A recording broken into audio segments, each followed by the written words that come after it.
Hello, everyone, and welcome to Super Podcast Action Committee, episode 160. Andrew Eisen here, along with Zachary Knight. Hello, Zachary. Hello, everybody. How's your week been, sir? Mine was weird. Yours was weird. Yeah, I'll tell you all about it in a sec, but how have you been? I don't know. My week hasn't been too bad. I'm just hanging out and everything. I started messing with Twine the other day. It's the for those that don't know, Twine is it's software used to make interactive fiction. It's like what Is that an acronym for something? I didn't look. It's got to be, but I've never heard it. I have no idea. I don't know. Let me look that up. That's all right. But yeah, it's not too bad. I made a couple of short things just to experiment with it, and I'm thinking of making more with it because I like to write, and I also like to make games, and this is kind of a neat way to combine the two. Mm-hmm. So, and it's got the ability to do things like add stats and randomness to the games and everything. So you can create an inventory and everything. So you could basically make something like Zork and my favorite old school text adventure was Hitchhiker's Guide to the Galaxy. Yeah, Hitchhiker's Guide to the Galaxy. You can make something like that. So it's a really powerful tool, and I don't know why people are so down on so negative towards games made in Twine, because it's actually pretty cool. And if you want to make a text-based adventure game, this is the tool you want to use.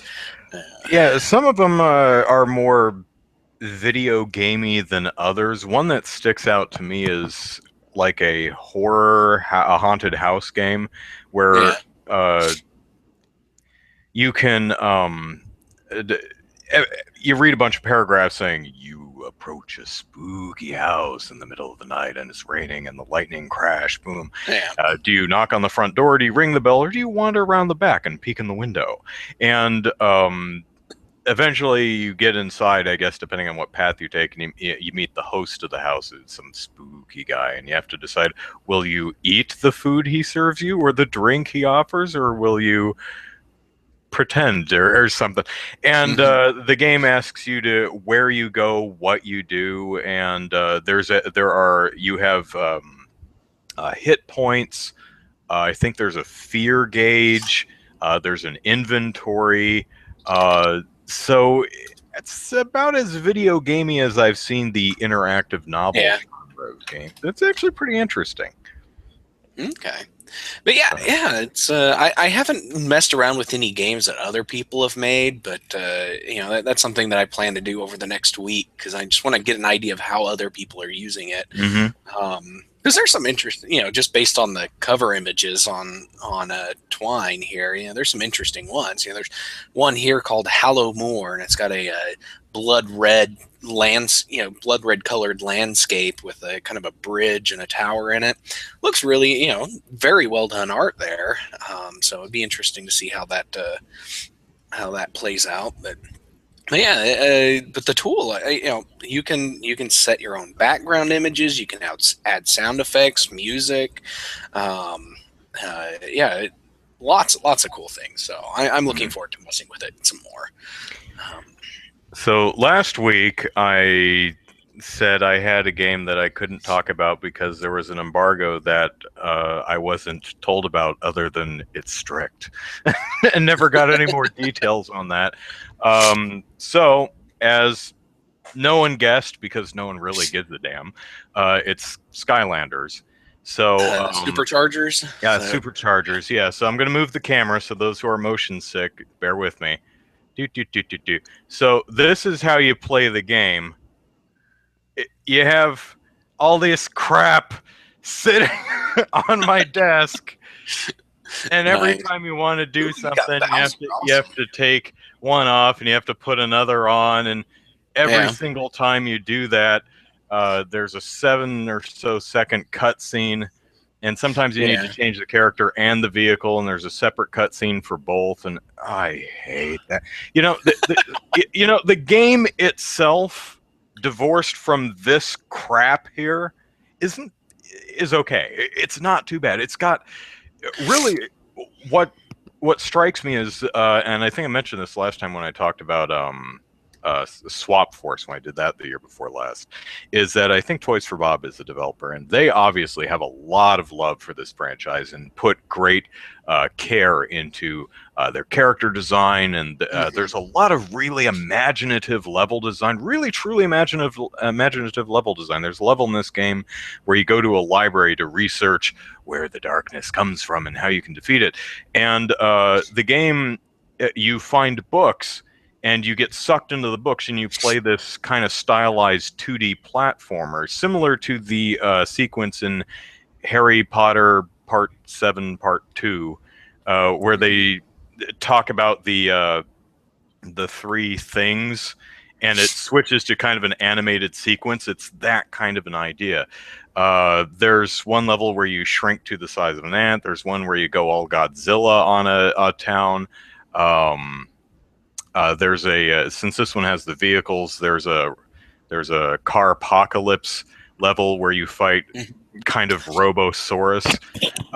So there's really a lot to, and the music in this game is really good. So the game really coasts by on some great music, but it coasts by on charm and little else. As a game, it's okay. All this crap I could do without. It just gets in my way. So I take it you're not buying Lego Universe? Oh, hell no. Dimensions, but hell no. Or Dimensions, yeah. Warner Brothers, I have, if you look over there to my game shelf, you'll notice Lego, Lego, Lego, Lego, Lego, Lego. I have them in alphabetical order, so there's like a block of Lego games that thick. I think I've bought every single Lego game except Lego Rock Band. Yeah. And the handheld ones. I'm not buying Dimensions. No. I like my Lego games where I hit the right or left bumper to cycle through the characters. I don't want to go grab a toy and build the toy and put it on the portal of power, or whatever they call it in this game. Oh, God. Plus, the starter pack's $75, and then you have to buy more toys and play sets. I hate that. Like I did with Swap Force, if you check out my guide on IGN, there's a minimum toys required section which talks about how much does this game really cost. So before you go on, did you get enough characters to start with to complete everything in the game? Because I know with Swap Force you had some issues with that. Swap Force. This game is actually a lot better about. You can play through pretty much the entire game. The starter packs all come with 2 characters and a land vehicle, so a little car thing. There's land, sea, and air vehicles, so water vehicles and sky vehicles and land vehicles. Every major level, which is broken up into several chapters, has a land, sea, and sky stage within it. All of the sky and sea stages are completely skippable. Sometimes those are entire chapters. You can completely skip them if you don't own the toys. So if you pay $75 for the starter pack, you get the game, 2 characters in a land vehicle. Then you're probably going to want to buy a sea vehicle and a sky vehicle. They're $15 each, so that's another $30. So for $105, you can access pretty much every major area and thing in the game. But again, essentially this game, which is very charming and has great music, it costs $105. Are you going to pay $105 for a cute platformer? I certainly wouldn't. So what do you need the rest of the characters are? Well, in the hub world, there is an elemental gate which has challenges for the vehicles of each different element. So you need 7 more vehicles. Of different, just making sure they're all different elements to unlock all those challenges, and they are unique boards from what I've seen, but they're little races and stuff. They're not that big a deal. So that's about $200 right there. Every one of the Superchargers, the new Skylanders for this game, all 18 of them, or 20 if you're playing on Nintendo platforms, because Nintendo has the Bowser and Donkey Kong Skylanders slash Amiibos. Yeah. Each one of them have special quests or challenges issued to them. But they're all along from what I've seen, they're all along the lines of use this specific move to kill 20 dudes. Not really missing much if you don't have all the characters. So that's mostly the kind of stuff you're missing. Okay. So this game, so this one's less about the elements and more about just the vehicles then. Yeah, pretty much. Because Skylanders Giants is all about the elements. You have to have the elements, and then you have to have a giant, to do certain things. But the Giants just kind of, they're regular characters with the ability to crush big rocks and knock holes in the ground. So you could get by with just one giant character and then one normal character of every element. But Delirical says the starter pack is $99.99. The dark pack is $99.99. But the regular starter pack is because it comes with an extra vehicle, I think, is $74.99. But that's North America. You may be looking somewhere else. The Laxter says they said you could 100% with starter set though. Depends on how you actually define 100%. You can beat the game. You can get to the end of the game and complete the main adventure with the starter set. That's how Skylanders is all. Yeah, but you are going to be missing major chunks of each major area if you do not have a Sky or a Sea vehicle. So really, the game, it's $105. You're going to want to buy the starter pack and a sea and air vehicle. Now, I don't know when they started doing this, but they actually have a Portal Masters pack or something like that. If you own one of the previous games, you, for $50, I think, you can download from the Nintendo, Sony, and Microsoft stores the game and use a portal of power from one of the previous games. So that will save you a little bit of money right there. About $10 all in all.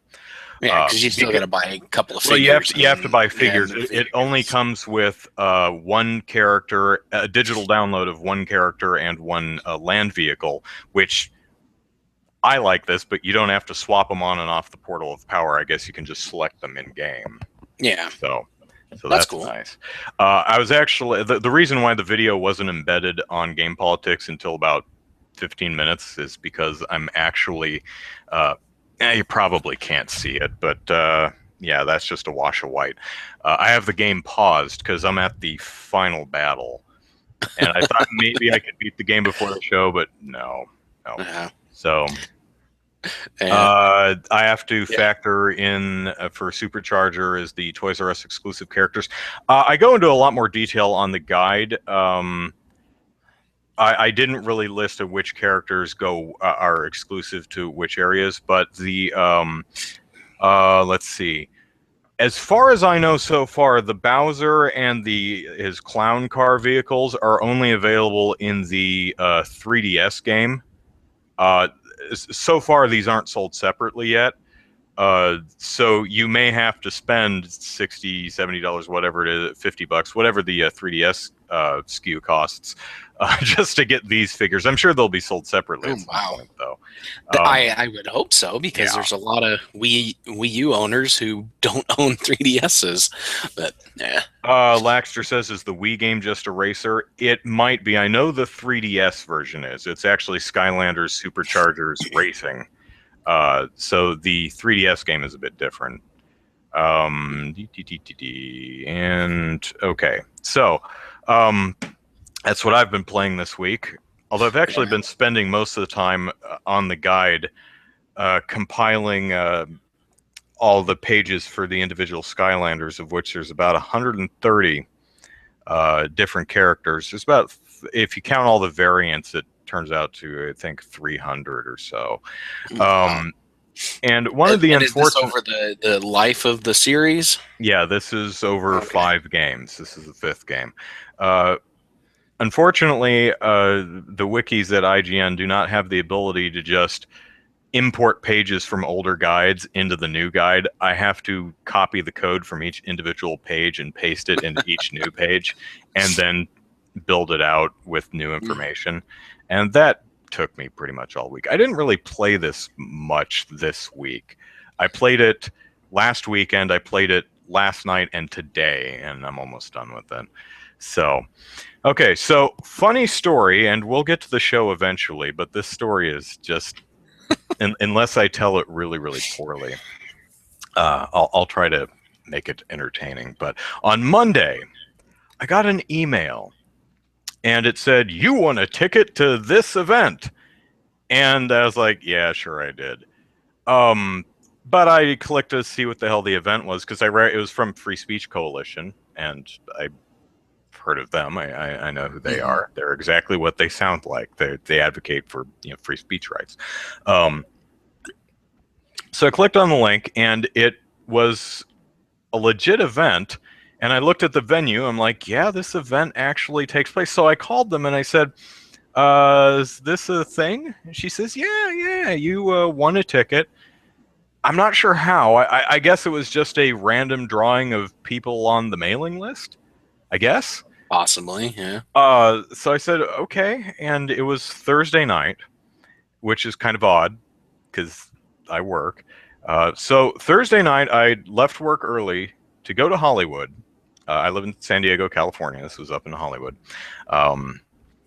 To go see the free speech called FSC After Dark, which was a charity auction to raise money for the Free Speech Coalition of superhero outfits that were used in the X-rated versions of superhero movies. So the X-rated parodies of Man of Steel and Spider-Man and the Avengers, all the superhero costumes that were worn in those films, and a lot of the props, the helmets and Hawkeye's bow and things like that, were being auctioned off for charity. And this event was essentially a bunch of models modeling the superhero outfits, and then you have a live bidding war. People sit on their phones with their apps and bid on the costumes. I want the Spider-Man outfit. I want the Black Cat outfit. And I want Hulk's purple pants. I want Hulk's purple pants. There was no Hulk's purple pants. But mostly female outfits. Only 2 male outfits. There was Superman and Spider-Man. So I went, and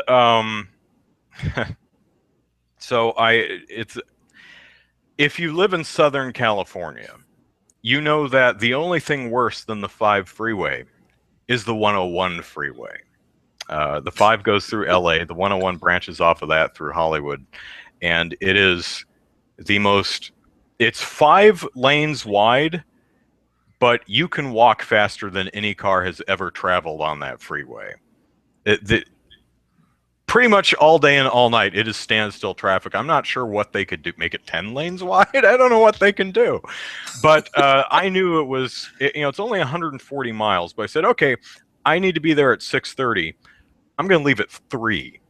So I left work at 3, and I looked at my phone. And I went, oh, crap, I forgot to charge it. Oh, well, I've got 35% battery life. It can last for 2 hours to drive, or 2 or 3 hours to drive me up to Hollywood. So I punch in the map, and I'm about 50 miles up the 15, and I see a pop-up on my phone, and it says 10% battery life left. I'm like, oh no. Sounds like you need a car charger. Yeah, well, I may actually have one. I just didn't bring it with me. I should have charged my damn phone the night before. So I pulled off the freeway, and I stare at the driving directions and I memorize the driving directions and the address of the venue. And then I turn off the phone and continue driving. And I actually make it to the venue at I think 6:28. It took me 3.5 hours to drive about 140 miles. But I got there exactly on time.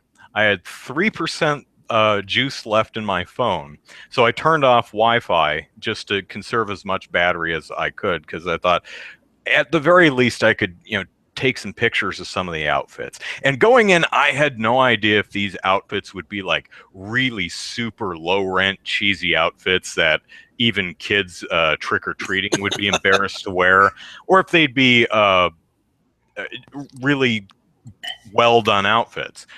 Turns out that they ranged from, well, there were a couple that were a little lame, but most of them were quite good, like high end. Someone actually invested some money and time into these outfits, to really, really good and movie accurate. The Superman and Spider-Man costumes were amazing.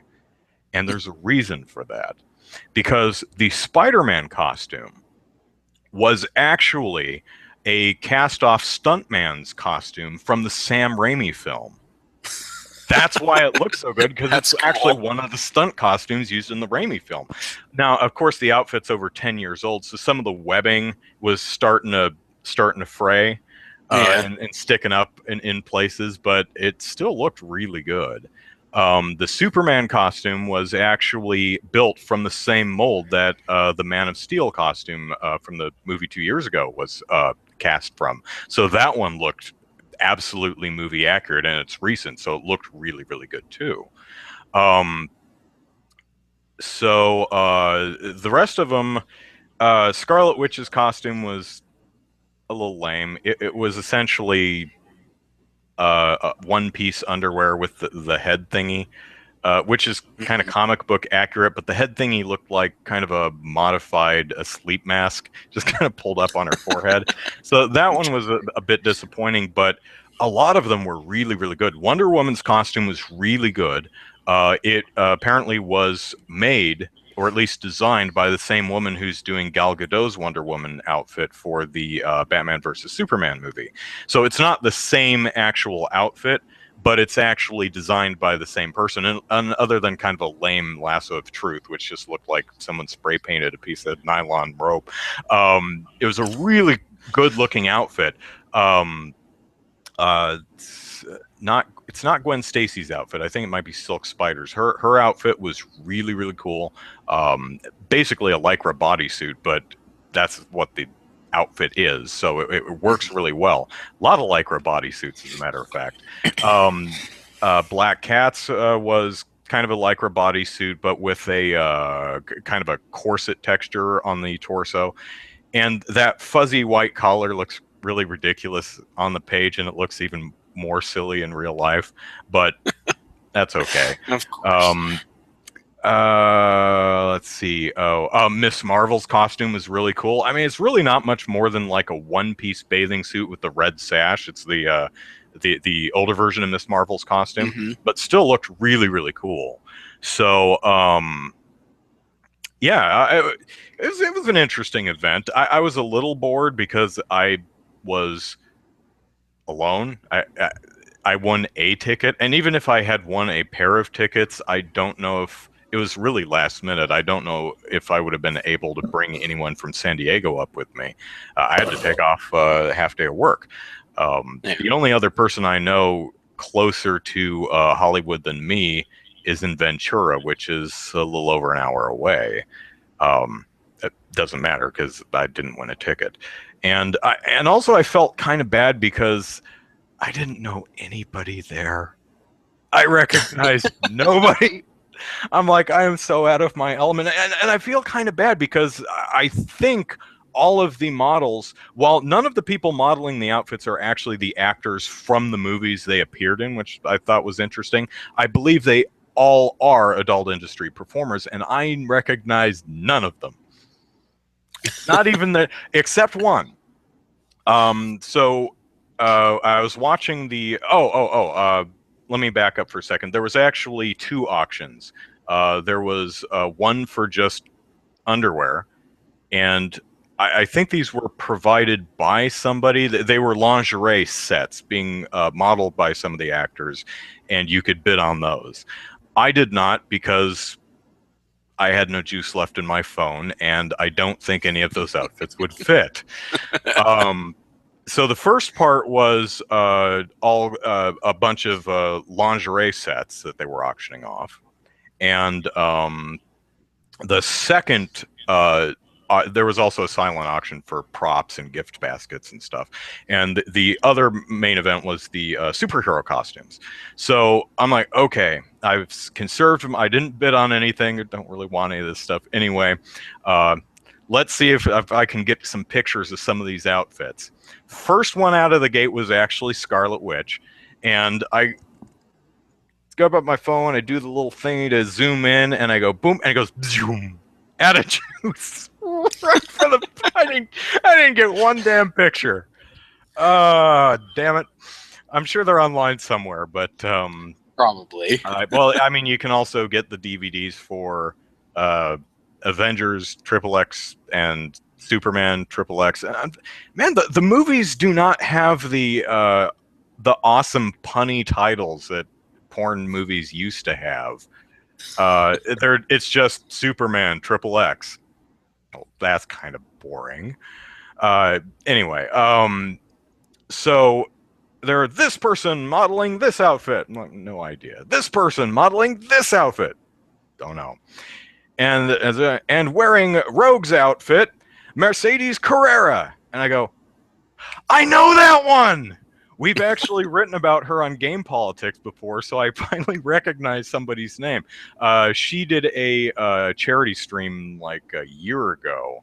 Not quite a year ago. Within the last year, she did a charity stream to donate money to Able Gamers, which is an organization that advocates for the differently abled gamers, so people who are colorblind or maybe missing a few digits. They advocate for UIs that are colorblind friendly and remapping buttons on the controller and all kinds of cool stuff. So she was doing a charity stream to raise money for that organization, and then people on Reddit ruined it. Someone had to pee in the punch bowl, which made able gamers back out of the thing, and then she went ahead and made her own charity. So I went up to her and said, hey, how you doing? And so I met Mercedes Carrera. Yay. And I didn't get a picture of anything, even though some of the outfits were actually pretty cool. So all right. So that was my Thursday. And then I drove home, and it took me exactly 2 hours to drive home, when it took me about 3.5 hours to drive up. Yeah. Well, it was after hours, after rush hour and all that. So. Mm-hmm. Yeah, that's usually how it works. It's like when I go to work, if I leave at the wrong time, say, I usually leave about 30 minutes, 40 minutes before my shift starts. But if I take too long getting up and everything, if I leave like 20 minutes before I'll show up like 30 minutes late because traffic just all of a sudden becomes that bad. Mm-hmm. So, whereas if I leave 30 minutes early, I usually get there on time, or 10 minutes after. But traffic's just weird that way. Yeah. So, okay, we're half an hour in. Let's actually start the show and talk about some stuff. So the poll this week was based on a story where a library has a library of about 500 video games to lend to library patrons. And they're missing most of them. People are checking them out and not returning them. They have a couple broken. They have a few that they think are stolen, but most of them are just checked out and never returned. And they have a finite budget to add video games to their collection so that people can check them out. And people are checking them out and never returning them, which is sad. And we at Game Politics, we've written about video games in libraries several times over the years. Sometimes they cause controversies with people. Oh, kids should be reading books, not playing video games. And some people have issues about what video games are. I remember we had a story about, you have Halo, that's horrible. It's like, but all the Halo books are okay. Have you seen some of the Harlequin romance novels we stock in this library? They are really, yeah, they're certainly a lot more eyebrow raising than anything I saw at the After Dark event. Yeah, poor whoever the woman wearing Scarlet Witch's outfit did not fit in that outfit.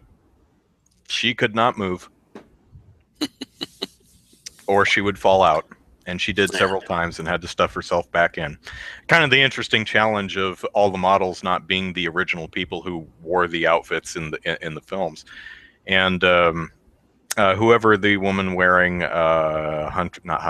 Enchantress's outfit was the most energetic, just the absolute ball of energy. She was bouncing around all over the place.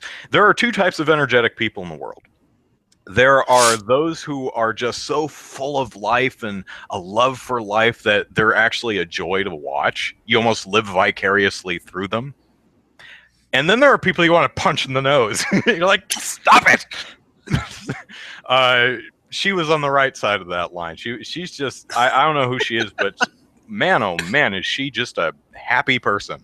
And just bounces all over and dances all over the place. She was really fun to watch. So,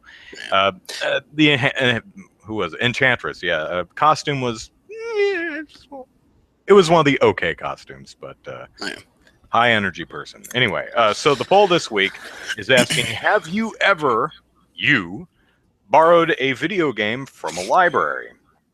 We had 136 people vote. And let me refresh this because I don't have percentages. Hang on just a sec. Okay, so 136 people. Our winning vote was at 34%. I wasn't even aware that was an option. 28% said no. 21% said yes. And 17% said no library in my area loans video games. So 21% have actually borrowed a video game from a library. I have not. Although they are available from... actually, I moved a couple months ago, and I haven't checked out what libraries near me, so I'm not sure. But libraries I've lived nearby in the past have. So yeah. Yeah, I haven't even checked. I was at the library today, and I meant to check to see if they had video games, but I completely forgot. But yeah, I know that I've seen video games in the library before. I just never borrowed them because which is surprising because that'd be the perfect place to get video games, to just try them.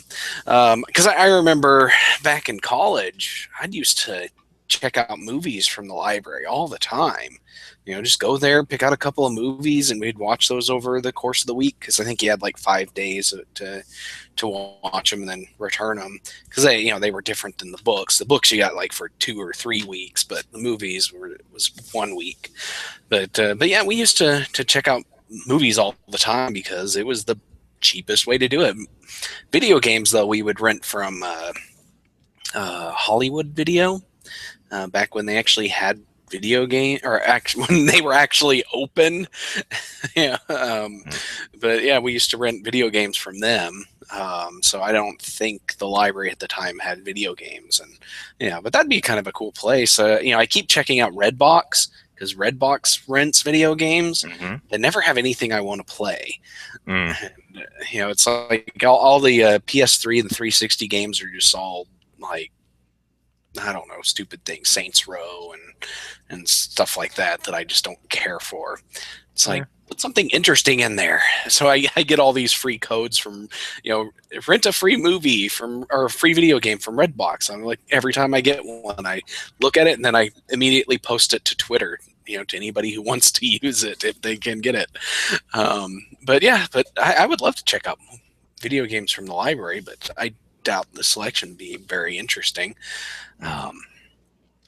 Laxstrasse, if they would restrict them based on the ESRB rating, restrict the games that kids can rent, then I would assume they would. Probably comes down to individual library policy. Probably, because I don't think they do that for books. I remember I rented stuff or borrowed stuff from the adult section all the time because everything in the youth section is crap. When I was a kid, I was old when I started reading Michael Crichton books and stuff, so I would, I'd get stuff from the adult section around that time too. But I think with movies, I think most of the libraries that I know of won't let kids rent rated R or borrow rated R movies. So I would assume they would do the same thing with M-rated video games. Which I always find interesting. It's like parents are, oh, don't you let my son borrow an R-rated movie. He'll hear bad words or will see gore and stuff. And don't you rent him a mature-rated video game. Can't have him shooting up people's. Oh, Clive Barker book? Yeah, no problem. Have you read Clive Barker? I have. It's great. But... So, yeah, you see, my dad, he had a policy. Like when I was a kid, I was 12 years old and reading Michael Crichton books, and he had two books that he wouldn't let me read, Rising Sun and Disclosure, because both of those had fairly explicit sex scenes in them. So he's just like, you can read all the other ones, but don't read those ones. So I was like, okay. And then I read Eaters of the Dead, and that had some somewhat explicit sexual encounters in there too. But yeah, I've read Rising Sun and Disclosure, now that I'm an adult, and I'm like, yeah, those are a little bit worse than Eaters of the Dead. But yeah, and again, we've talked about this before, but it is culturally really odd that we have a problem with kids reading or consuming any type of sexual material, even healthy sexual relationship type sexual material, but we have absolutely no issue with some of the most gory, disgusting, depraved, violent stuff. And I've never really understood that. Maybe it's because my mom, there was almost nothing my mom would not let me watch or read when I was young. I mean, I grew up reading the Earth's Children series, which starts with Clan of the Cave Bear and Valley of the Horses, and it's about cave peoples. Really great book, but Jean M. Auel, the author, I think she was putting a bit more of her personal life or her personal fantasies in the many sex scenes in those books, because it's like, and they had sex is really all I need. Got it. They have a healthy, loving sexual relationship. I'm good with that. But nope, every single one is like a sex scene in a porno. I'm going to describe step by step exactly how the entire encounter plays out for the next 5 pages. Buckle in, kids. So, wow. That's crazy. But the books are 600 pages long or whatever. The sexual content is really only 15 pages out of that entire read. So most of it is just learning or reading about how cave people live and hunt mammoth. They're really enjoyable books up until about Shelters of Stone. Once Ayla and Jondalar get home, then the book kind of goes downhill for me. It goes downhill for me. But yeah, and I think part of the reason why we have such a taboo nature on adult video games and movies, whereas we don't with books, is because books have been around for centuries. Yeah, and we don't have ratings on books. I think if we were to put ratings on books, things might change a little bit. The puritanical people who are dead set on having ratings on movies and video games will be like, oh, that book I've been letting my kid read is rated 18? Why am I doing that? and they'll freak out. It's interesting. Books have been around for centuries, millennia even. Movies are new. We've only had them for over 100 years. Video games are even newer. We've only had them for a few decades. But music, we do. There are at least content advisories on music, but music has been around longer than books have. Well, so yeah. I think maybe it's the genre of music or the way we it's deliver. Probably the genre these days, because for centuries it was a lot of it was orchestral and when they did have lyrics, it was usually cultural lyrics, and then things like opera and stage and all that stuff, and that was more music for a long time was just not available for the common person. Yeah, you want music, than what they could singing. Make themselves. Yeah. But it's only been since the late 19th century, 20th century, when we started to have mass-produced music readily available for the common people to listen to, and so that introduction of delivery via vinyl or CD or cassette, whatever, kind of changed the way we perceive music. Whereas prior it was just all concert and opera and the guy on the piano in the tavern type stuff. So yeah, I think that change in medium is what caused us to rethink. Is this music okay for our kids? And that's why we don't let our kids listen to Straight Outta Compton. Which isn't that a movie now? Yeah, it's a movie now. But well, I wouldn't let kids listen to anything that I've heard in the gym. Not because I'm really worried about content. I can't understand what the lyrics are anyway. And even if I could understand what they were saying, I wouldn't know what the heck it means. But because the music's terrible. I'm like, no, you don't need. I mean, if I wanted to torture you, then I'd let you listen to this stuff or Hatsune Miku. Yeah, I said it. I am so down on. I appreciate the technology behind Vocaloids. I think it's really interesting and fascinating. But oh my god, I can't stand Hatsune Miku's music. It's so terrible. There's a lot of terrible music out there, and I can't stand a good portion of it. Since I've grown up, I've decided that my favorite music is actually folk music. Folk music, yeah. Banjo. Things like that, or like Celtic music's really awesome. I like that, and anything kind of folksy, maybe like some southern rock, bluegrass, that kind of stuff. I really enjoy it, and it's like when I was growing up and trying to find my place. I was dead set on classic rock, Rush and Aerosmith and Def Leppard and stuff like that, and I'm like, no, I haven't listened to my Aerosmith in forever. I still listen to Rush. Rush is awesome. I'm never gonna grow out of Rush. Living on the edge. but yeah, it's So yeah, the days of Steven Tyler eating a microphone. Yes. Yeah. Hatsune Miku actually had I think a handheld game come out recently, Project Mirai or something like that.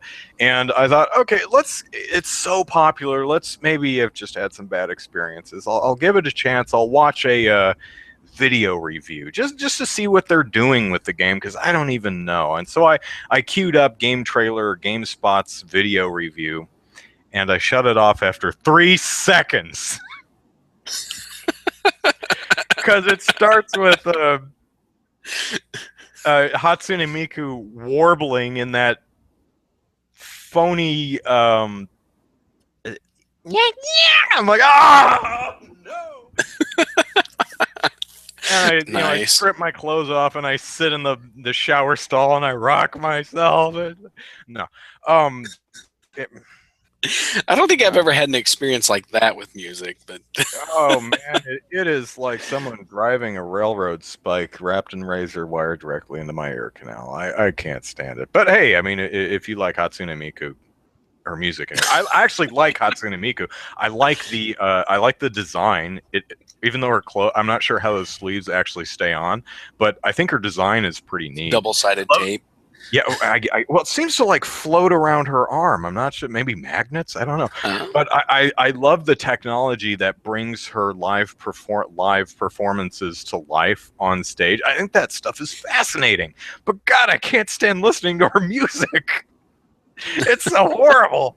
Anyway, so Matthew says something about we have a wasp background. I don't like. It's because of our country's wasp background, sadly. I don't know. Hundreds of years ago, we were attacked by swarms of wasps, and we've never got over it. So, it's a stupid long book, but you should read The Medium is the Message, an inventory of effects book by Marshall McLuhan and Quentin Fiore. It's very relevant even today. You had to read it in grad school. Well, if it's something school made you read, I'm probably not going to read it, because everything school made me read sucked. Yeah. Except maybe Beowulf. I got a lot of mileage out of Beowulf. I kind of like Beowulf. Beowulf is I need to read the actual Beowulf. Eaters of the Dead that I mentioned earlier. That's loosely based on Beowulf.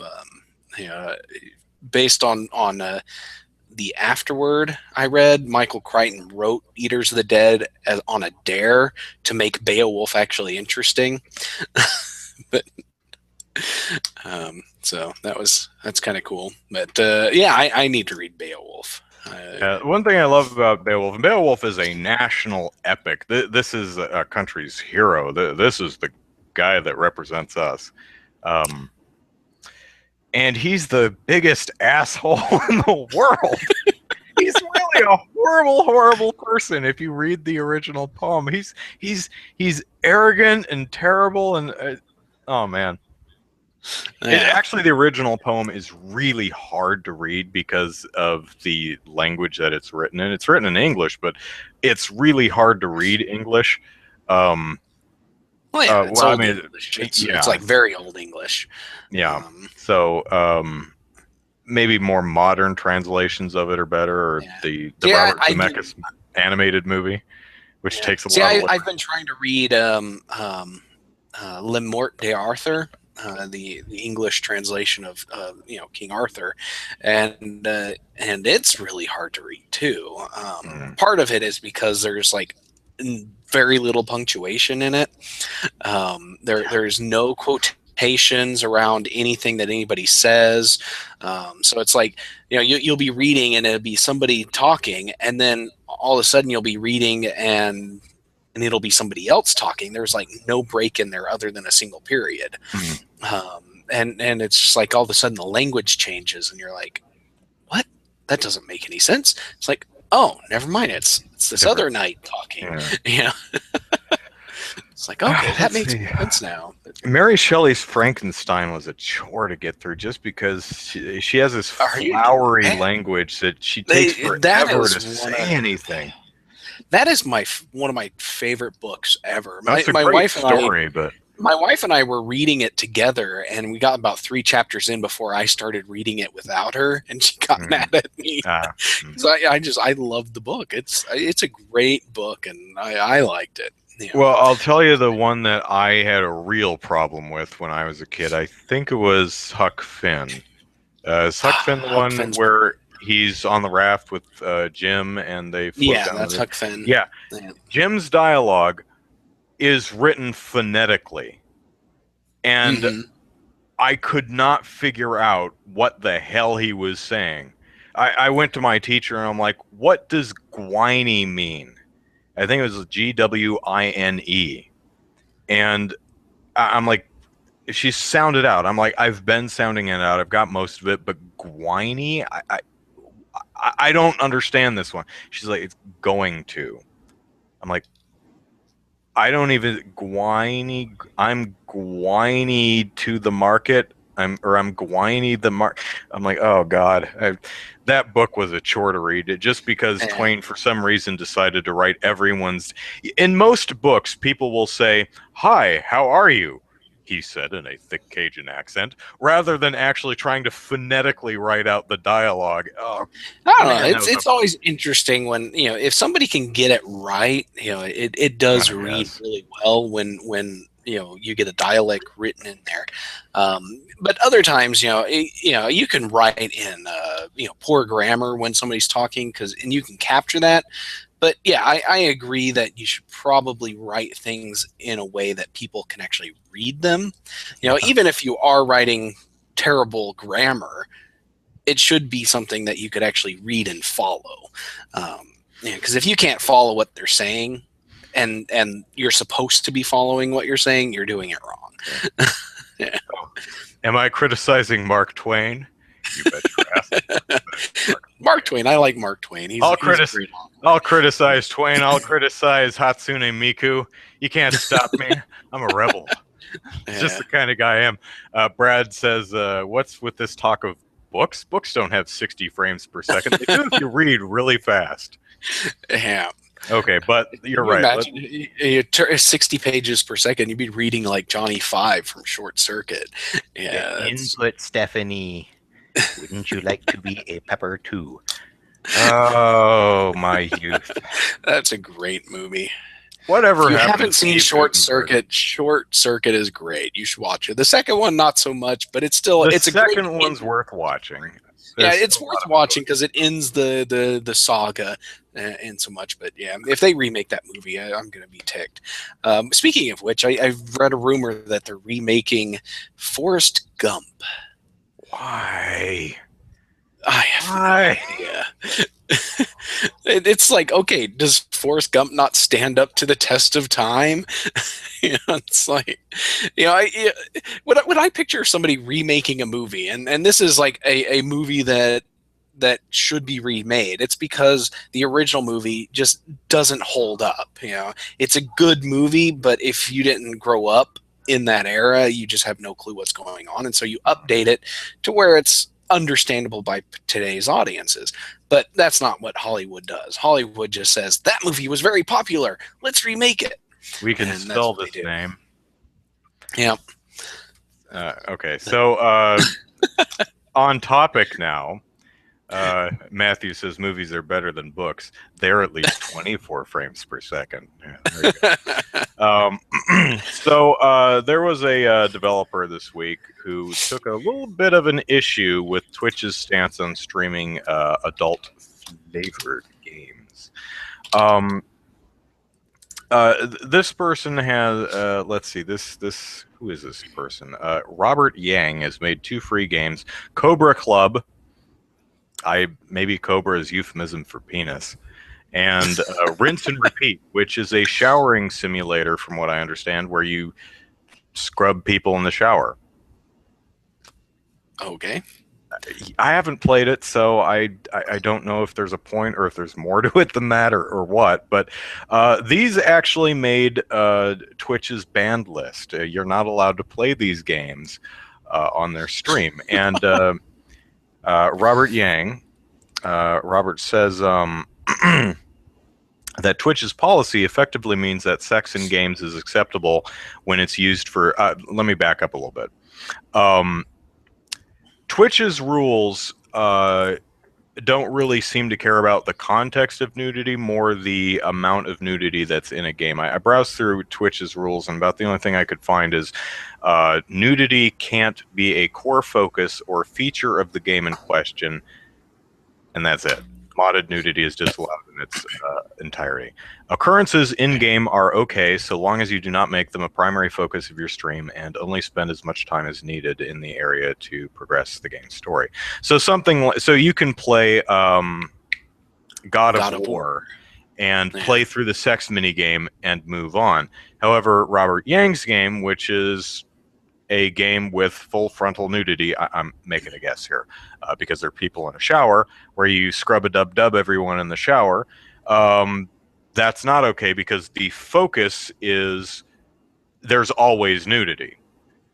Makes me wonder about some of the Onechambara games. Although there's technically not nudity, they are wearing sometimes like strawberries, but There's fruit outfits, which are really funny in one of the games. Anyway, Yang says that this means that Twitch treats my games exactly the same as the disgusting RIAA, a game I won't bother describing here. This equivocation is offensive to me when I focus heavily on ideas of consent, boundaries, bodies, and respect in my games.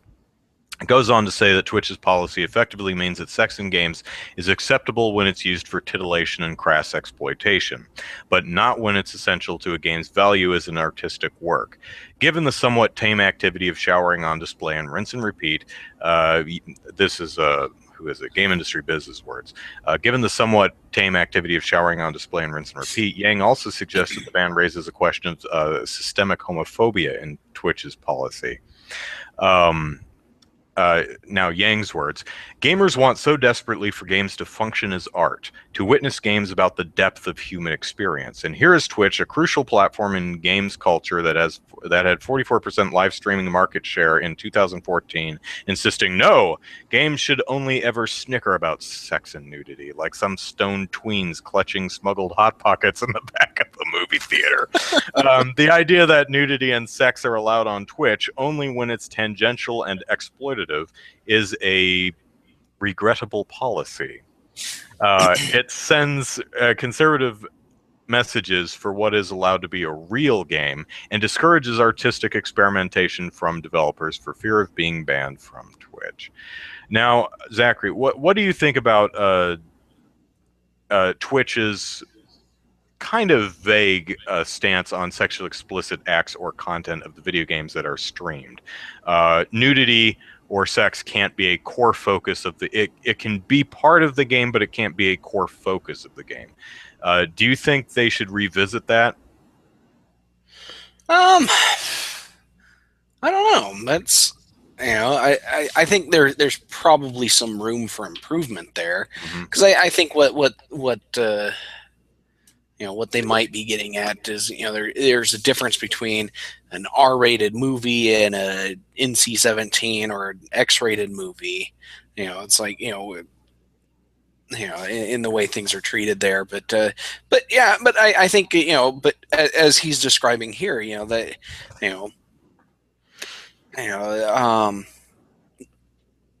a policy like this, say, like, if Hulu or Netflix had it, they would lock out a lot of documentaries that have a core focus on sex. If Netflix or Hulu had a similar policy for sexual content, and that would be detrimental to a lot of things. A lot of people might be upset about the lack of those documentaries and stuff. And while this, a game isn't like a documentary, there could be, as he describes, there could be tasteful, interactive experiences involving sex and nudity and stuff. And a blanket ban on something that's corely focused on that is probably more damaging in the long run.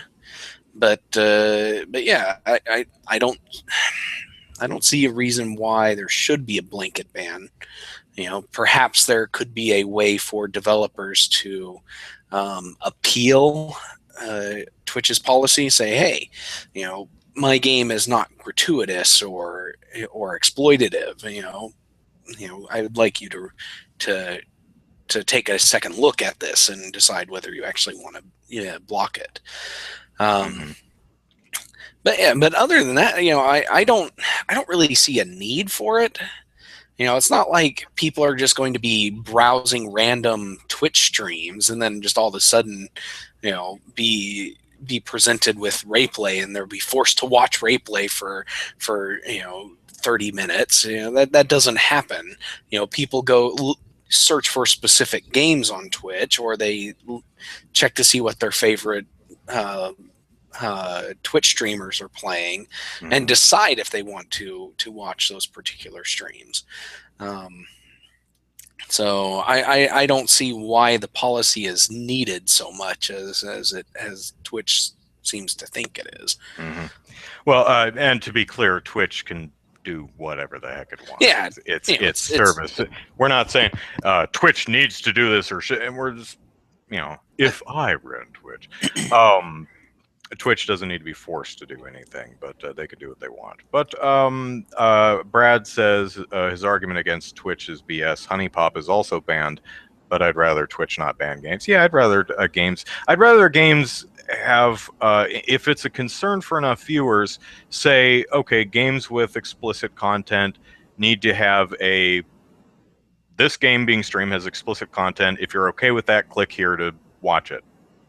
That's, to me, that's good enough. As far as Honey Pop goes, Honey Pop is also banned. It's not rated as far as I know, but it's the whole point of the game. It's essentially a puzzle game, but the whole point of it is to have sex with women, and they all yell out in orgasmic cries as you make matches in the puzzle game. It's one of the it's kind of a puzzle game / dating sim. I have no idea. So, I haven't played it, but I've read up a little bit on it. So I'm not surprised that one got banned because it is sex focused. But I think what Robert Yang is saying is games that focus on sex should not automatically be banned. There are games that focus on sex that should absolutely be okay to stream on Twitch. And apparently Rinse and Shower Simulator is one of them. And I don't mean to throw the game under the bus or disparage it. I don't think I've even seen screenshots of it, but it's kind of a weird game. I'm just wondering if there's a point to it, or if it's just giggle, we're scrubbing each other's backs in a shower. I don't know, but in his statement, he mentioned that this policy and blocking his particular games, contributes to a homophobic policy and attitudes and stuff. Do you think? I don't see how that is. It's certainly not intentionally. Yeah, not intentionally. I think you could have games with homosexual characters or other LGBT characters in there, and even make them the core focus of the game. Mm-hmm. You can make those characters the core focus of the game without them being banned. It's just so I don't see how this could be homophobic in any way. Yeah, that's a bit of a stretch. I mean, I understand the perspective that he's highlighting. Some of the games that would be excluded, the showering simulator is excluded, and it's because you're uncomfortable with, I guess, dudes in showers soaping each other up. I'm guessing here. I really don't know. And I suppose, but that's not, at least I don't get the impression that that's the reason that this game was put on the banned list. It seems to be like, well, this is a game where everyone's naked all the time, so no, we actually have an explicit rule about that. Yeah. If the character's naked throughout the entire game, that's a no-no. So, but I think this does end up. I think Twitch was trying to be specific and broad at the same time, and when you do that, if you're too specific, you end up going one game, and if you're too broad, everything gets swept in, even games that you shouldn't. I think there's a conversation worth having if Twitch is open. Yeah, if Twitch is open, and I can see what they're going for, because they don't want channels opening up that all that channel does is stream sexually explicit games. Mm-hmm. They don't want that kind of they don't want those kind of patrons, those kind of channels. Now, as far as I know, Honey Pop and Rinse and Repeat, neither of them are sexually explicit. In the sense that they show penetration. I believe Rinse and Repeat actually does show genitalia, nudity, but no actual intercourse or anything like that. So they could say, like, okay, so nudity's okay, we reserve the right to make exceptions here and there, but no actual explicit intercourse or scenes of explicit sex. No AO games. I think generally is obscenity is what we want to keep off of the platform. Yeah. But again, they're also owned by Amazon now, so Amazon. I don't know how autonomous Twitch is now. I don't know. But that does kind of make it interesting because Amazon also owns ebook reader and store, and which sells a lot of romance novels and other books with with a core focus on sexuality, and so it's just kind of one of those interesting things. But again, that's books. They're different. Books are different. They must be kept separate. Okay, so let us move on to another topic, even though we're past the hour. This one's actually kind of interesting. So, SAG-AFTRA. Now, SAG Screen Actors Guild. Who the heck is AFTRA? AFTRA is the television and radio group. Golly, I got to look up what it all means again. But yeah, it's about. Are you going to actually tell me what you are? Oh, the American Federation of Television and Radio Artists. Okay, so all of the actors and the game industry got together and are hashing out rules. SAG-AFTRA wants some things, and the industry wants other things, and they got together to hash these things out. How much people should be paid, things like that. They are deadlocked, and SAG-AFTRA is planning on striking. Or thinking about planning to strike.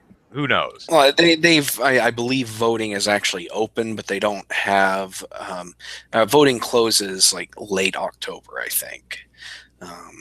But yeah, if 75% or more of their members vote to strike, they will strike, and that has to be 75% of the members, not 75% of the voting members, because that would be kind of sad if only 30% of the people vote and 75% of that 30% say we're striking, and that's like what 75% of the people didn't actually say one way or the other. But yeah, they're currently voting, and we've already seen a number of people, like Will Wheaton has voted for the strike, and a couple other high-profile characters have done so as well. It's a tricky proposition, striking, because I don't think the game industry really cares enough. It's like, oh, you're going to strike? Fine. I'll just get Jim over in QA to come down here and do a voice. Work for Rare. This is the thing, though. With the strike, their current contract, the contract they're currently using, it expired in December, but they currently abide by that contract until the new one is finished and signed. Under that contract, if any studio party to the contract uses non-union voice actors and motion capture artists during a strike, they automatically lose access to union members. So it could actually hurt them.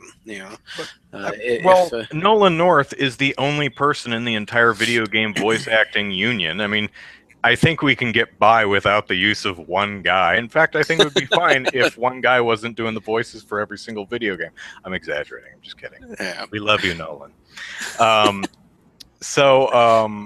Let's see. So SAG-AFTRA, they had four main proposals that the industry said no to. So let's go through them and see what we think. Performance bonuses. For every 2 million copies that a game sells, up to 8 million, the performers get a reasonable bonus. So if a game sells 1.5 million, the artist is just paid whatever their rate is. But if it sells 2 million, they get whatever a reasonable bonus is. If it sells 4 million, they get another bonus. 6 million, another, 8 million, another, and then that's it. You get Call of Duty and it's out in the 16 million. They don't keep getting paid. So it's only up to 8. What do you think, Zachary? Do you think that's reasonable? Um, See, this is one of those tricky areas here because very few people in the games industry actually get bonuses Mhm. like this. Most developers, like if you're a programmer or an artist or somebody else, you probably do not see any money other than your paycheck. Yeah. So I could see why this would be a sticking issue for the actual developers in the trenches, because they're like, why should these guys who work 3 weeks on a project get paid bonuses while I put 70-hour weeks for the past 3 years into this project and I don't get bonuses. So for them, it's kind of upsetting, and I could see why the games industry rejects it, because if they agree to pay screen act or the voice actors bonuses, developers are going to be lining up outside the doors demanding bonuses themselves, I think we and so could live. that's why the games industry is going to reject it. Yeah. Life will go on if the voice actors strike. We'll be out of video games if the developers and programmers and stuff all strike. Yeah, exactly. So maybe we Um, should tie in Metacritic scores into voice actor performance somehow. It's like yeah. your bonus is contingent on a 90% Metacritic score for your performance. Yeah, there we go. Not that I don't know, Metacritic rates. but yeah, I could see why. I could see why they want it, because they do get bonuses for television and movies. Well, they're supposed to. Hollywood loves the way they do their math, because Return of the Jedi has not made a profit yet. Yeah. Wow. There is no profit made on Return of the Jedi, and that's why the guy who played Darth Vader hasn't received any royalty checks yet, David or Prowse. bonuses. Yeah. So it's kind of tricky, and the reason the Screen Actors Guild is demanding the bonuses, because yes, they do get it in these other industries, and if they back down on this issue in the games industry, they've got Warner and Disney in these talks. Disney and Warner are both going to say, "Hey, we don't have to pay you here. Why should we have to pay you in our movies too? Why do we have to pay you bonuses on our movies if we don't have to pay you bonuses in our games?" I could see why they would why this would be a very you know headbutting issue between them, and so it'd be interesting to see what happens when they get it cut out, or when they finally get this through. Yeah. Laxter jokes, don't worry. Delirical says, as long as Nintendo doesn't go on strike, I'm fine. Laxter says, don't worry, Nintendo doesn't use voice actors. Let us not forget Charles Martinet, the voice of Mario. Yes, I don't know if he's there's using or not, more but voices than you think in Mario in Nintendo games. I don't know how much the guy who gets paid to say "ha" for Link, but if he can get bonuses for saying "ha," all the better for him. It was very vocally stressful. Yes. Which is actually one of the things they mentioned, and I'm off the page. Where is it? There we go. Anyway, one of the other things is a stunt coordinator should be on set when they're doing performance capture stuff, like tying people to cables and jerking them around the room. People have been hurt because there haven't been stunt coordinators on the set supervising that things are done safely. Yeah. Now, this is one of the interesting things. Something I've read, they mentioned that a lot of times a voice actor will get hired onto a project to do voices, and they show up and they're like, yeah, we need to strap you into the motion capture suit so you can motion capture this stuff. And they're completely taken by surprise on this. And I'm really surprised that they don't wear what? Yeah, I'm really surprised that they don't have separate people doing these things, but I could see why the games industry might not, because that costs more money to hire two different people. But you would think they would hire actual stunt performers or now I forget the term, choreographers to perform the motion capture while voice actors do the voices. I was watching the documentaries that are on the Uncharted 1 and 2 discs, and they actually talk about that because Nolan North and the rest of the cast actually did their own performance capture, and they said there's a disconnect when someone else's when the motion capture artist is just pantomiming to the pre-recorded dialogue. It always looks fake. You just get a better, more a better performance when the actual performance, both the body and the voice, is done at the same time on stage. And that, of course, that is expensive. But I don't see. I'm wondering what the industry's argument against this one is, other than I don't want to pay that much.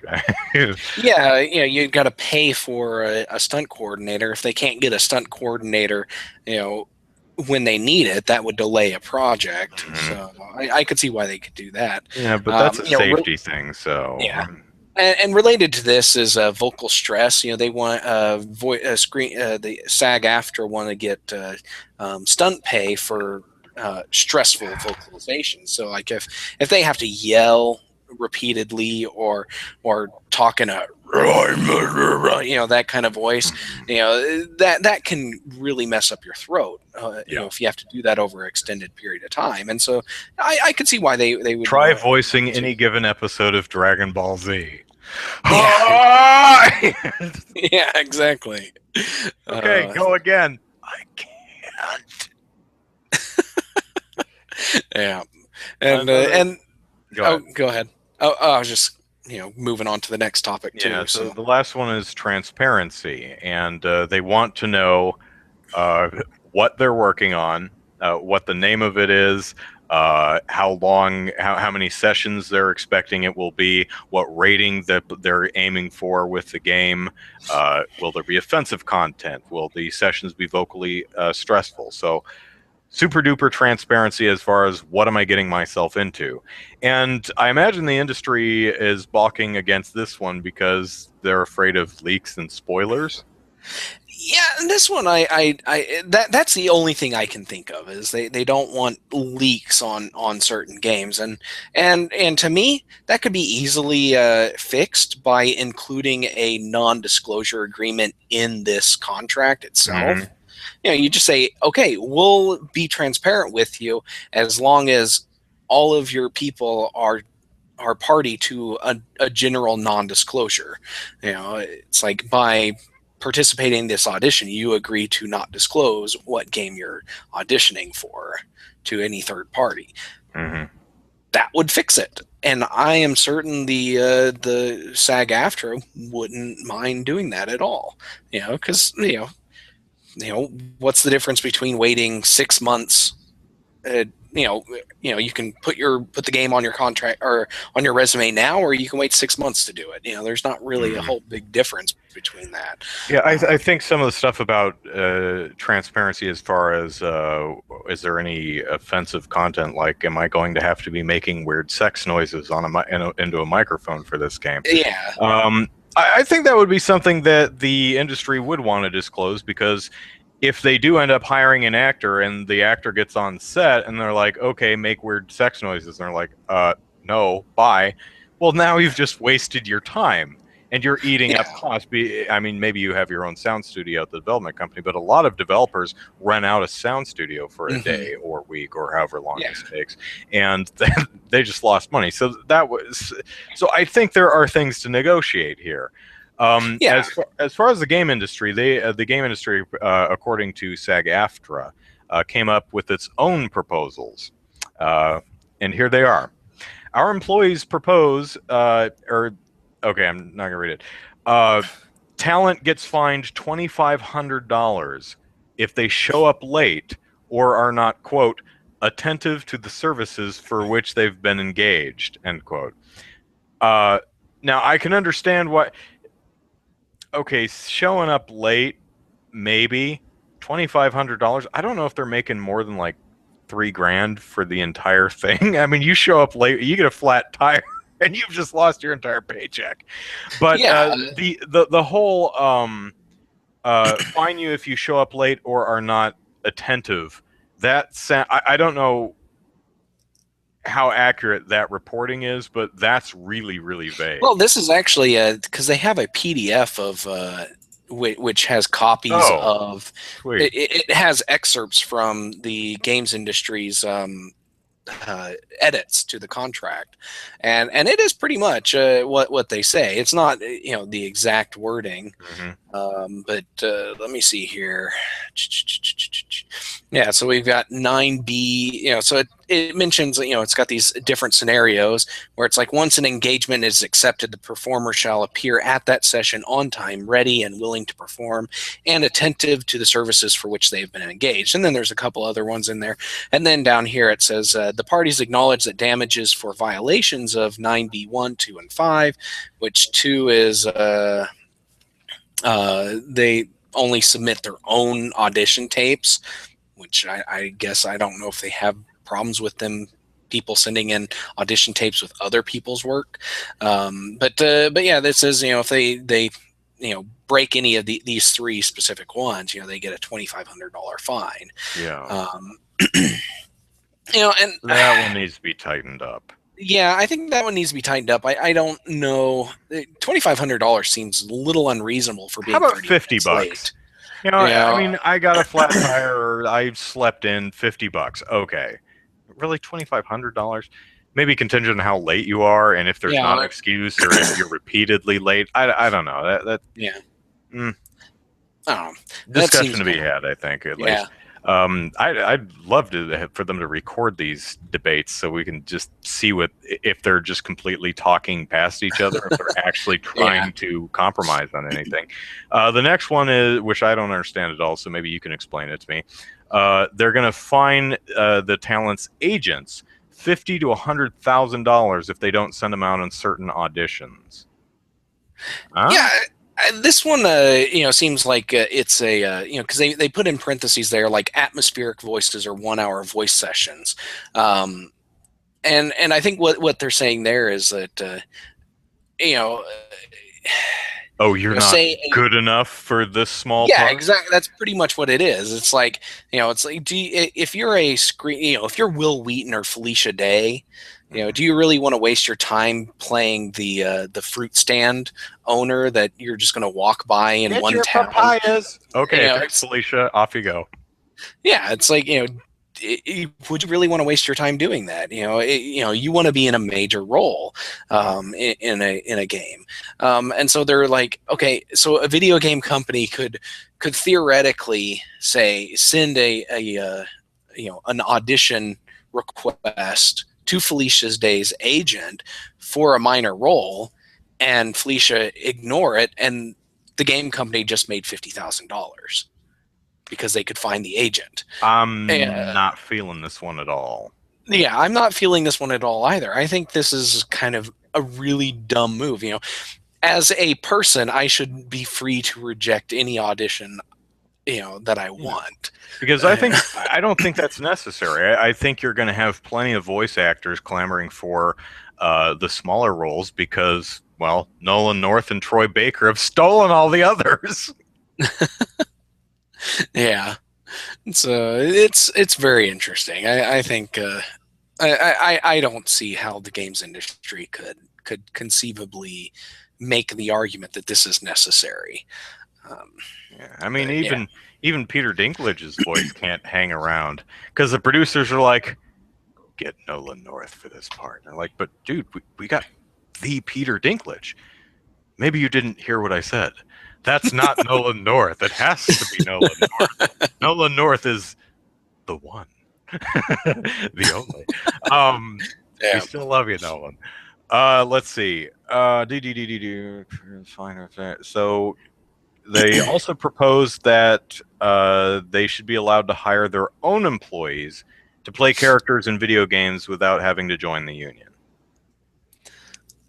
See, in this one, I'm siding more with the games industry with this one, because I think there's a lot of talent to be found within the studios, And I think if you're paying the employees themselves, for their time, let them be that voice of the fruit stand guy, or the falling to death of the henchman.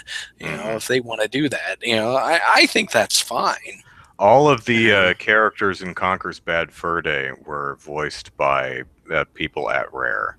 In fact, some of the most memorable voice performances in Pixar's films are actually Pixar employees who originally laid down a temporary track, and they just said, you know what, that's perfect, let's go with it. Probably one of the most notable one is Brad Bird's temporary track for Edna Mode in The Incredibles. And that's still in the movie, and people love that performance. So you'd be missing out on some great vocal performance discoveries if but I think in the movie industry, you might be, a lot of those people might be already members of the union, whereas in the games industry, you're not going to see that, too often, because there are no unions in the games industry outside of voice and music talent. But this one, I think I side more with the games industry on. I think the games industry should be able to hire, outside the union for minor roles if they want, or even major roles if they want, if they have somebody that they on staff that they think does it really well. So yeah, what the hell was I saying? I forget.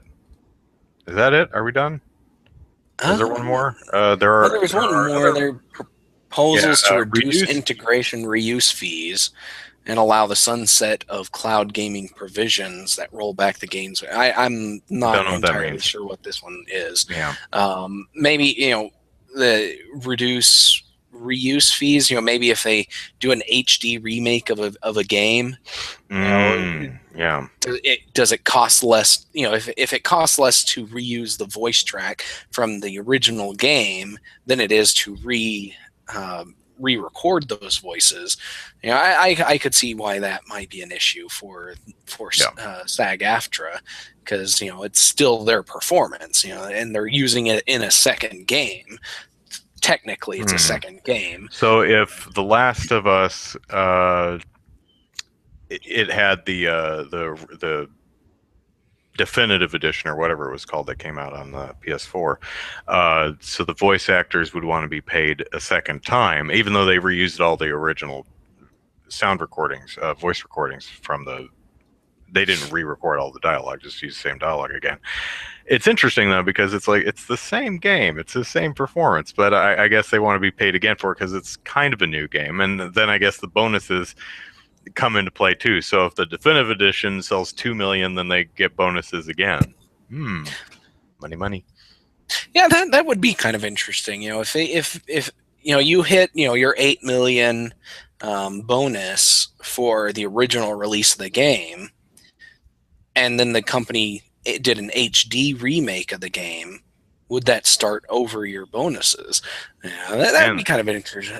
The people who do the voices, the grunts and groans for the Street Fighter characters, are going to make buku bucks because on that system, because Capcom keeps releasing the same damn game over and over. Turbo Edition, Championship Edition, EX Alpha. I mean, we've had a bunch of editions of Street Fighter 4 already. Yeah. Well, I have one version of Marvel vs. Capcom 3 and one version of BlazBlue, and that's all I need. I don't need any of the other. Is it Blaz? I thought it was BlazBlue. I don't know. It doesn't have an E at the end. It doesn't. You're right. It doesn't have an E. So yeah. Maybe it is Blaz. Okay, we've got one more thing to talk about before we get out of here, and it's the one Zachary wanted to talk about, and it's the RIAA said, hey, you know what? The DMCA sucks. And not for the reason you're thinking. Yeah, it's kind of the last thing you would expect the RIAA to say. So why does the RIAA why do they not like the Digital Millennium Copyright Act anymore? Well, to paraphrase it, they recognize that it's just one big game of whack-a-mole, and they're tired of playing. That's really what it comes down to.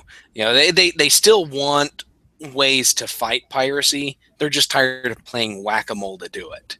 And, maybe I'm a cynical jerk, but I was getting the sense that she was in her little editorial, what she was saying is, the DMCA, we have to play whack-a-mole. What we'd really like is all of the power to just completely squash every single thing that even looks slightly funny to us. Maybe I'm just overly cynical and mistrusting of this organization, but I was kind of, the DMCA is not crooked enough. We still have to put in some token effort. So you can kind of get this. This is part a section of the quote here. It says, "Unfortunately, while the system worked when isolated incidents of infringement occurred on largely static web pages, as was the case when the law was passed in 1998, it is largely useless in the current world where illegal links that are taken down reappear instantaneously." And so that's where they get their whack-a-mole scenario, and so from what I read, I read the entire Forbes editorial on this, and from what I read, it seems to me what they want to see, instead of the current DMCA process, they want to be able to send one DMCA notice to YouTube for a song, and they want YouTube to take that song down and prevent that song from being uploaded in the future. Which doesn't make a lot of sense. So I think what they're going for is they want a content ID system rather than a DMCA system, where they can just content ID the entire internet, and use it to just block everything, which hopefully never happens, because content ID is the worst thing to ever happen to YouTube, other than Google.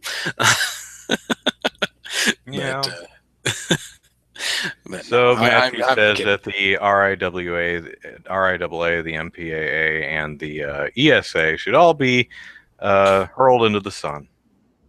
They're thrown into a black hole.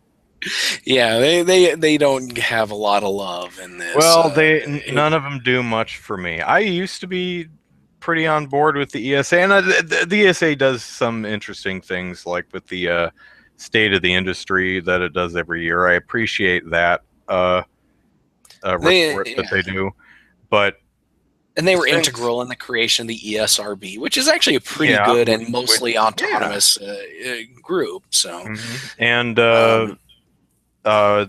fighting they had a hand in fighting the Brown versus EMA. But once SOPA PIPA happened, and ESA essentially stabbed gamers in the back. I mean, completely threw us right under the damn bus. Yeah. Well, and you gotta think, SOPA PIPA was good for the media industry, and the ESA represents a part of the media industry. They don't care about the consumers except for where their interests. They used us. Yeah. Which is I thought we had something, ESA. I thought we meant something to it. No, I was just using you. And and that's one of the things reasons why I absolutely hate the Video Games Voter Network. So it never did anything anyway. Well, it was a group that they started as a grassroots organization for gamers during the Brown versus EMA fight, and then that was all it was ever used for.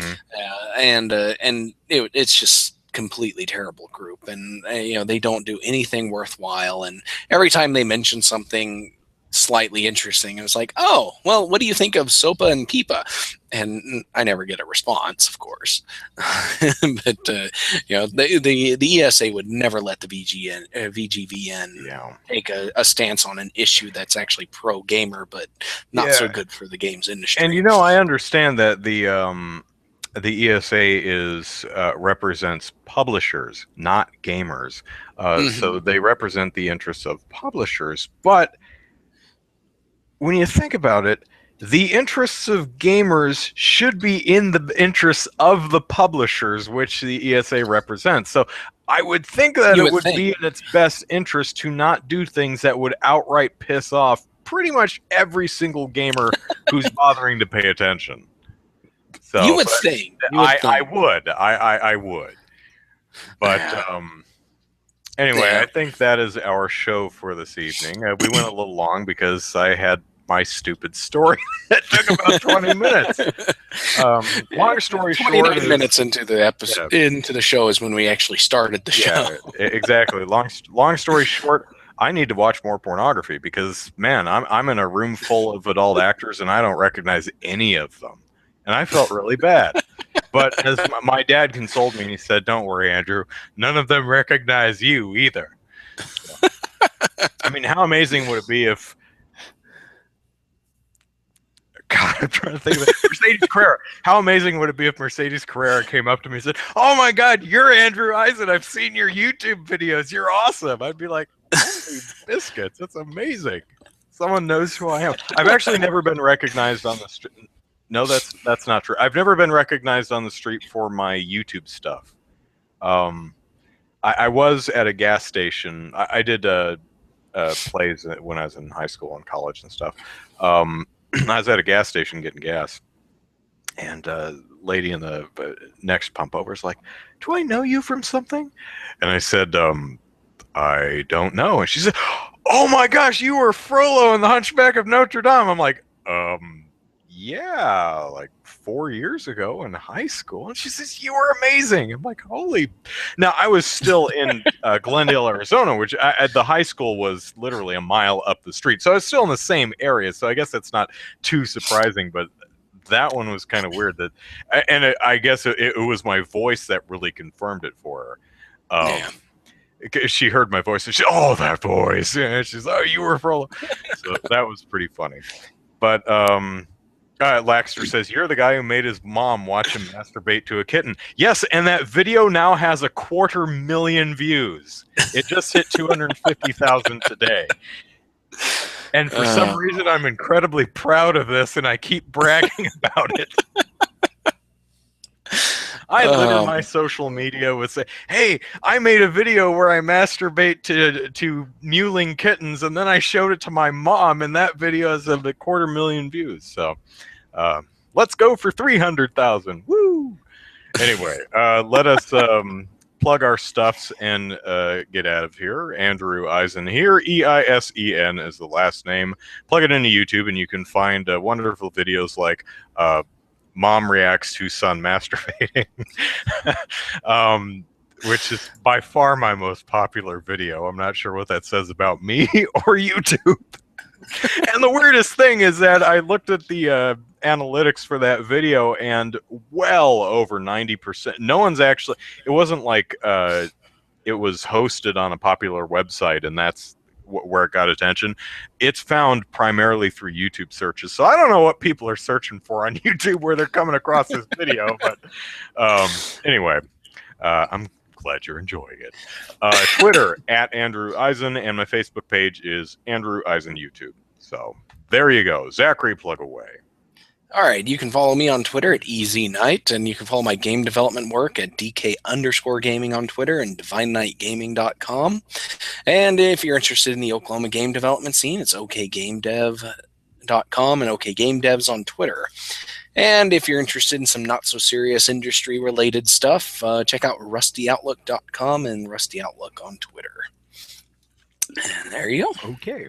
As far as game politics goes, we are trying to monetize the site to the point where we can pay James to run the site.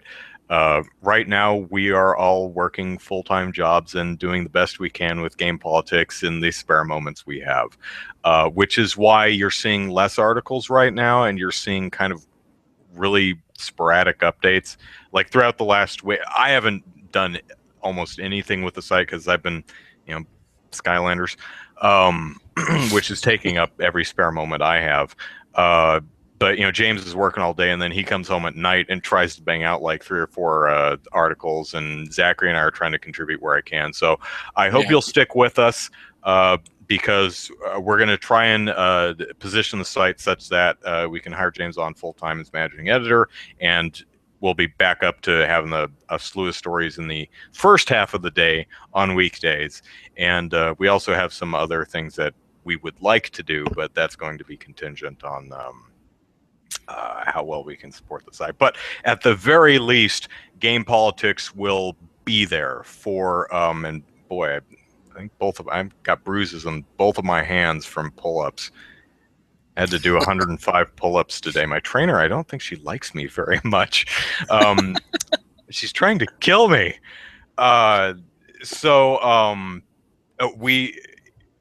It was possible months ago that Game Politics would have been lost forever.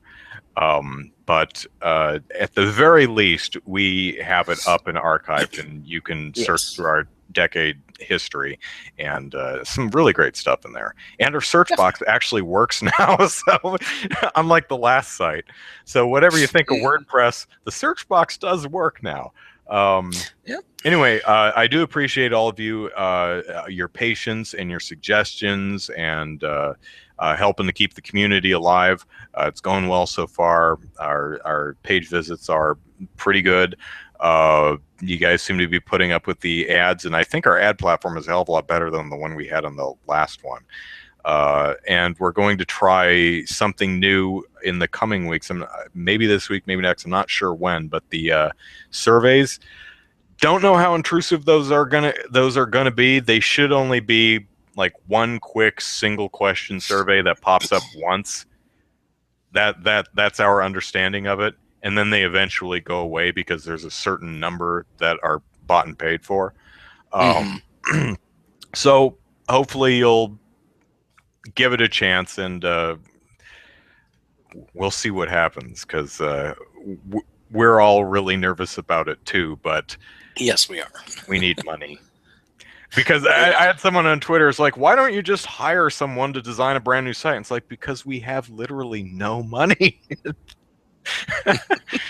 So lyrically, you need to read the Leland Yee articles. Search engine, it works. I actually wrote the one that was about the rocket launchers and the whole affidavit, which I read that whole thing, which is like 70 pages or 100 pages or something like that. Oh man, did you see American Hustle? It was exactly like that. It was amazing.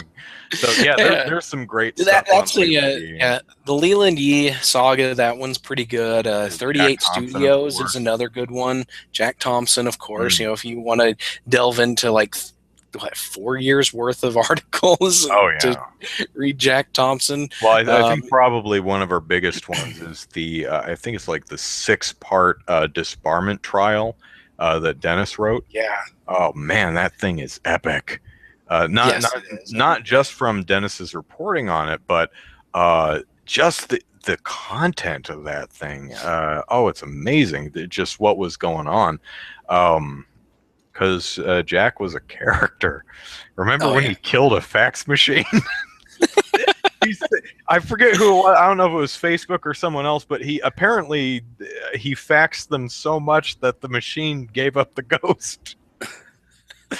At least that's the urban legend, as the person tells you. And maybe it was just that machine's time, but he says, this guy sent me so many faxes. There is some crazy stuff in there. Yeah. So and there is actually we did report on something where I was actually included in one of Jack's court filings. He never actually filed it. It was just one of his. I'm going to file this if you guys don't do what you're. If you guys don't. Bow to me or whatever it was he wanted us to do. But it was like Dennis, the Hal Halpin, the entire ECA, and then myself. Yeah, he did that to me once, and I ended up writing the whatever judge he sent that to, and I said, "Hi, I'm Andrew. What is this about?" Because it was so vague. I had no idea. I'm like, is this something I need to worry? And I never heard back from anybody. And he'd copy me on emails that he'd send to other people. I want you to investigate this, Andrew Eisen. And then I'd reply to the person who sent it to. I'm like, hi, I'm Andrew Eisen. What do you want to know? Never heard from any of these people. But Jack did call my place of business and tried to, I don't know. I guess he was really mad that I emailed him outside of work. And my business is like, is he representing himself as an employee of our company or no? Is he doing stuff on the clock that he should know? And why do we care? Go away. So, yeah, lots he of called me and he never got a phone call. He was technically trying to call my wife, but I was the one who answered the phone, and that was fun. I actually got to talk to him person to person, so or at least over the phone, anyways. And that was a fun conversation. I asked my wife if she wanted to talk to Jack Thompson. She was like, "Why?" I was like, "Well, probably because he wants to tattle on me." And no, I'm not covering up the mouthpiece of the phone or anything during this entire conversation, and he was pretty livid. But that was an interesting conversation. He's been out of the video game limelight for years now, so hopefully definitely. he's a happier person now. Because at some point I was like, man, this guy seems miserable. I don't know if he just really gets off on this type of stuff or if he's just really upset and angry. I'm like, the guy needs to zen or something. Anyway, so let us get out of here. Thank you everyone for watching the show. Thanks for your support on Game Politics. We'll see you next week. In the meantime, send us emails, superpackpodcast@gmail.com. Follow us on Twitter @superpackpodcast. Still working on the iTunes and RSS feed for the show. It's one of those, we have the ability to do it. It's just we need to find time to do it. And still like us on Facebook. Help pass the stories that we do right around because we need the audience and we need the money. So, all right. Take care all. See you next week. Bye-bye. All right. See ya.